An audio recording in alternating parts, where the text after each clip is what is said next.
I didn't submit a speaker card. You actually submitted 2 of them with pseudonyms on them, so would you like to address the Commission, Mr. Manaski? Pseudonyms. Well, the pseudonyms were supposed to be announced, Mr. Chair. Okay. The pseudonyms were... Would you like to speak to the subject matter? Sanders H. Crane and S. Hillary Crane. There's a purpose to this, Mr. Hume. You have no humor when you deal with me, but you're a Hume, but you're no humor. It seems that... and the Cranes couldn't be here, so, I'm kind of speaking on their behalf. I'm feeling surrounded and smothered by corruption, a culture of corruption. Today at the Capitol, health insurance systems that fund the Assembly and State Senate campaigns, their money shut down the discussion about single-payer health care. Today, that just happened, about an hour before this started, or an hour after this started. Land speculators, finance companies, builders, trade unions contribute to local, county, municipal campaigns. Just as it is with the state legislators on health care issues, none of the elected officials, members of this commission, are morally or ethically fit to decide this application.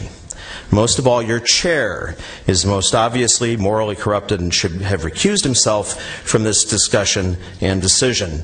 Mr. Hume stands to win a handsome economic prize, personally enriching him as this body approves this application. False. Excuse me, but false. This is my time to speak and not yours. You're not going to make allegations against me that are characterically false. I'm going to repeat it then.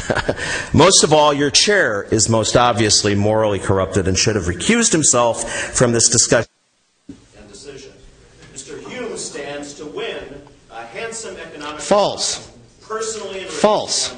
As this body approves this application. False. This scheme works well for land speculators and financiers, and for you as a political campaign recipients of their largesse. I think you should sit down, Mr. Mulcahy. No. Oh.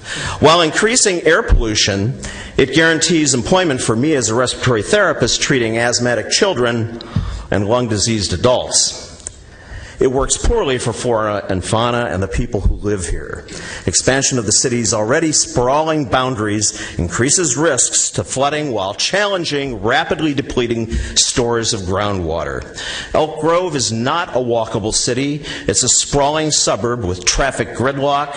Elk Grove is the South County's tapeworm on open space, farmland, and wildlife habitat. Elk Grove's propensity to pave paradise fits well with the moral turpitude of the elected officials on the take.